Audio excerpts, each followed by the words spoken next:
நாள் என் செய்யும் வினைதான் என் செய்யும் என நாடி வந்த கோலை என் செய்யும் கொடுங்கூற்று என் செய்யும் குமரேசர் இரு தாளும் சிலம்பும் சதங்கையும் தண்டையும் சண்முகம் தோளும் கடம்பும் எனக்கு முன்னே வந்து தோன்றினே. ஹரிநாராயண துரித நிவாரண பரமானந்த சதாசிவ சங்கர யோகிராம் சுரத்குமார் யோகிராம் சுரத்குமார் யோகிராம் சுரத்குமார் ஜெயகுரு ராயா. உலகெங்கிலும் வாழ்ந்து கொண்டிருக்கும் கடவுள் அருள் டிவி நேயர்களுக்கு டாக்டர் சைதை ராஜாவின் அன்பான வணக்கங்கள். நாம் இப்பொழுது வார ராசி பலன்கள் ஜூலை 29 முதல் ஆகஸ்ட் 4 வரை உள்ளடக்கிய நாட்களுக்கு கிரகங்கள் ஒவ்வொரு ராசிக்கும் எப்பேற்பட்ட பலன்களை வழங்கப் போகிறது என்பதை பார்க்கலாம் வாங்க. 4/8/2024 அமாவாசை திதி வருகிறது. மிதுன ராசி காலபுருஷனுக்கு 3வது ராசி மிருகசீரிஷம் 3-4 பாதங்கள், அதாவது திருவாதிரை புனர்பூசம் 1, 2, 3 பாதங்கள் உள்ளடக்கியது. புத பகவான் ஆட்சி பெறும் வீடு. இப்பொழுது புத பகவான் கடகத்தில் அமர்ந்திருக்கிறார். இந்த குரு பகவான் பொறுத்தவரையிலையும் 12இல் குரு, அதாவது 7 குடையவன் 12இல் இருக்கிறார். இருந்தாலும் குரு பார்வை கோடி நன்மை. 4ஆம் இடம் 6ஆம் இடம் 8ஆம் இடத்தை பதிய போகுது. சனி 9இல் இருந்தாலும் வக்ரகதியில் இருக்கிறார். அப்போ வக்ரகதியில் இருக்கிறார் அப்படின்னு சொன்னால் அர்த்தாஷ்டம சனி நடக்கிறதாக ஒரு ஐதீகம். அப்போ என்னதான் அர்த்தாஷ்டம சனி நடந்து இருந்தாலும், அதாவது அர்த்தாஷ்டம சனியினுடைய வேலையை அவர் செய்வார். சனி மற்ற கிரகங்கள் மற்ற பாசிட்டிவாக இருக்கும். சனி பகவான் உங்களுக்கு நல்லது செய்யக்கூடிய சனி பகவான் மாறாக கெடு பலன்களை தருவார் அப்படின்னு சொல்லலாம். மற்றபடி உங்களுக்கு உத்தியோகஸ்தர்கள் இந்த நேரம் வீடு வாங்கும் மனை வாங்கும் நேரமாக ஒரு முன்னேற்றகரமான ஒரு வாரமாக இது அமைகிறது. ரசாயனத்துறையில் உள்ளவர்களுக்கு செழிப்பான ஒரு வாரம். பயணங்களால் ஏற்படும் தொல்லைகள் விலகி நல்வழி அமையக்கூடிய காலகட்டம். குழந்தைகளால் பெருமைப்படுவீர்கள் அப்படின்னு சொல்லலாம். மற்றபடி 3ஆம் இடம் முயற்சி ஸ்தானத்தை சனி பார்க்கறது. எடுக்கின்ற முயற்சிகள் காலதாமதம் ஆனாலும் அது இறுதியில் வெற்றி பெறக்கூடிய அமைப்பு இருக்குங்க. எடுக்கின்ற காரியங்களில் தடைகளும் அலைச்சல்களும் இருந்தாலும் புதியவர்களின் ஆதரவால் சில நன்மைகள் ஏற்படக்கூடிய ஒரு அமைப்பு இருக்குது. குடும்பத்தில் ஒற்றுமையுடன் இருக்க ஒரு வாய்ப்புகளும் இருக்கிறது அப்படின்னு சொல்லலாம். சுபகாரியம் பொருட்டு ஒரு பிரயாணத்தை மேற்கொள்வீர்கள். அது உங்களுக்கு சக்ஸஸாக அமையும் அப்படின்னு சொல்லலாம். மற்றபடி இளைய சகோதர சகோதரிகளுக்கு தேக ஆரோக்கிய குறைவு ஏற்பட்டு மருத்துவமனைக்கு அழைத்து செல்ல நேரிடும். 4ஆம் வீட்டை குரு பார்க்குறது ரொம்ப சிறப்புங்க. அதாவது சொத்து பத்துக்களில் இன்வெஸ்ட் பண்ணக்கூடிய காலம் அப்படின்னு சொல்கிறோம்.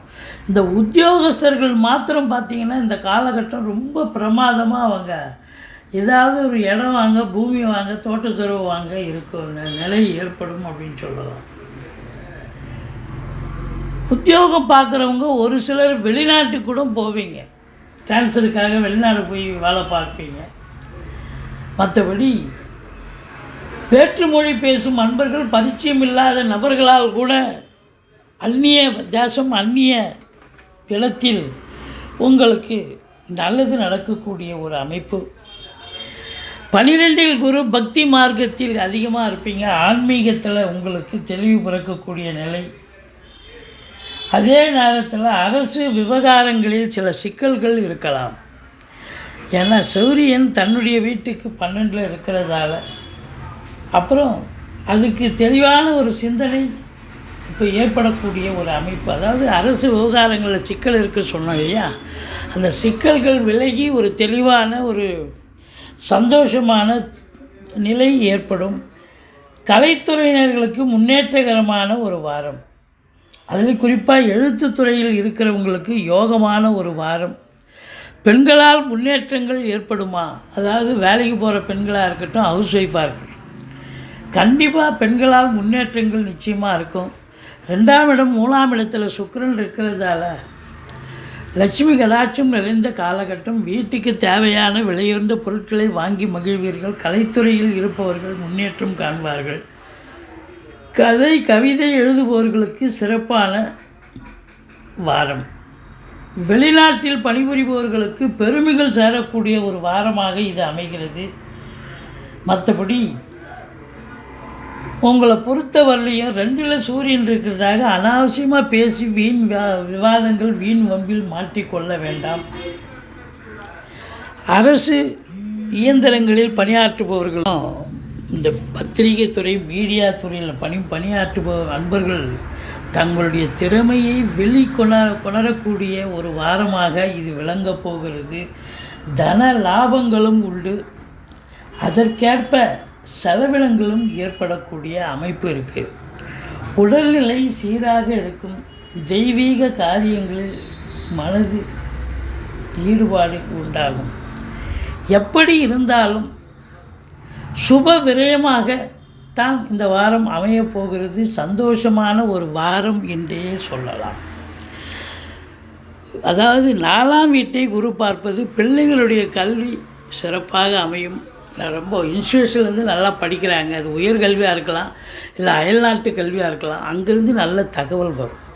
தாய் வழி சொந்தங்களால் அனுகூலங்கள் உண்டாகும். சொத்து பத்துகளை கண்டிப்பாக இன்வெஸ்ட் பண்ணக்கூடிய காலகட்டம்.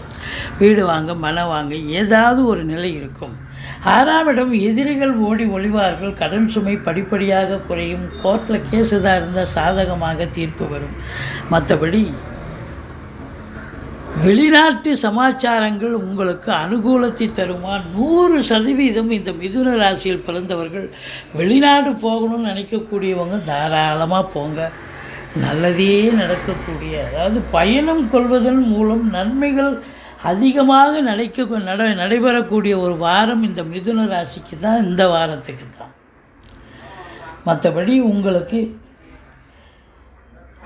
மன மகிழ்ச்சி என்பது கண்டிப்பாக கிடைக்கும். 10ஆம் இடத்துல ராகு இருக்கிறார். தொழிலில் ஒரு பிரம்மாண்டம் ஏற்படும். நல்ல சம்பாத்தியம் கிடைக்கும். உள்நாட்டு வாணிபம், வெளிநாட்டு வாணிபம், ஏற்றுமதி இறக்குமதியாளர்கள், ஷேர் மார்க்கெட்டில் இன்வெஸ்ட் பண்ணுறவங்க, ஸ்பெக்குலேஷன் பண்ணுறவங்க, ஆன்லைன் பிஸ்னஸ் பண்ணுறவங்க, ஹோட்டல் பிஸ்னஸ் பண்ணுறவங்க, இவங்களுக்கெல்லாம் சிறப்பான காலம். அற்புதமாக இருக்கும். சனி வக்ரமாக இருக்க சில பிரச்சனைகள் வரும். நடக்கிற மாதிரி தோணும். கொஞ்சம் மாயை தோற்றம் இருக்கும். நடக்கிற மாதிரி இருக்கும், ஆனால் நடக்காது, அவ்வளோதான். மற்றபடி பயப்படாதீங்க. 10ல் ராகு இருக்கிறது. தொழில் ரீதியாக நீங்கள் நம்பி கடன் வாங்கி தொழிலில் போடலாம். தொழில் சிறப்பாக நல்ல ஒரு சம்பாத்தியத்தை ஏற்படுத்தக்கூடிய ஒரு நேரம். மற்றபடி உங்களுக்கு அதாவது நல்ல நண்பர்கள் உங்களுக்கு கிடைப்பாங்க. அவங்களால அனுகூலங்கள் கண்டிப்பாக உண்டு. கலைத்துறையில் இருப்பவர்கள் கண்டிப்பாக முன்னேற்றம் காண்பார்கள். பத்திரிகை துறை, எழுத்துத்துறை, மீடியா துறை, வழக்கறிஞர்கள், ஆசிரியர்கள், பேராசிரியர்கள், இலக்கியவாதிகள், சொற்பொழிவாளர்கள், இவங்க எல்லாருக்கும் சிறப்பான காலம். நீதித்துறையில் பணியாற்றுபவர்களுக்கு கூட அற்புதமான ஒரு வாரம். 12ல் குரு, ஆன்மீகத்தில் நாட்டம் அதிகம் இருக்கும். குரு மங்கள யோகம் இருப்பதால் செவ்வாய் அசையா சொத்துக்கள் மூலம் செலவினங்கள் ஏற்படும். மற்றபடி இந்த வாரம் உங்களுக்கு பல அற்புதங்களை தரப்போகிறது. ஆனால் சனி பகவான் கொஞ்சம் தர்ம சங்கடத்தை தரப்போகிறார். சனி பகவானை வழிபாடு செய்து கொள்ளுங்கள். கடவுள் அருள் டிவியை பார்த்தமைக்க நன்றிகள். மேலும் இது போன்ற தகவல்களை தெரிந்து கொள்ள கடவுள் அருள் டிவியை சப்ஸ்கிரைப் செய்யுங்கள். மறக்காமல் பெல் ஐக்கானை கிளிக் செய்யுங்கள்.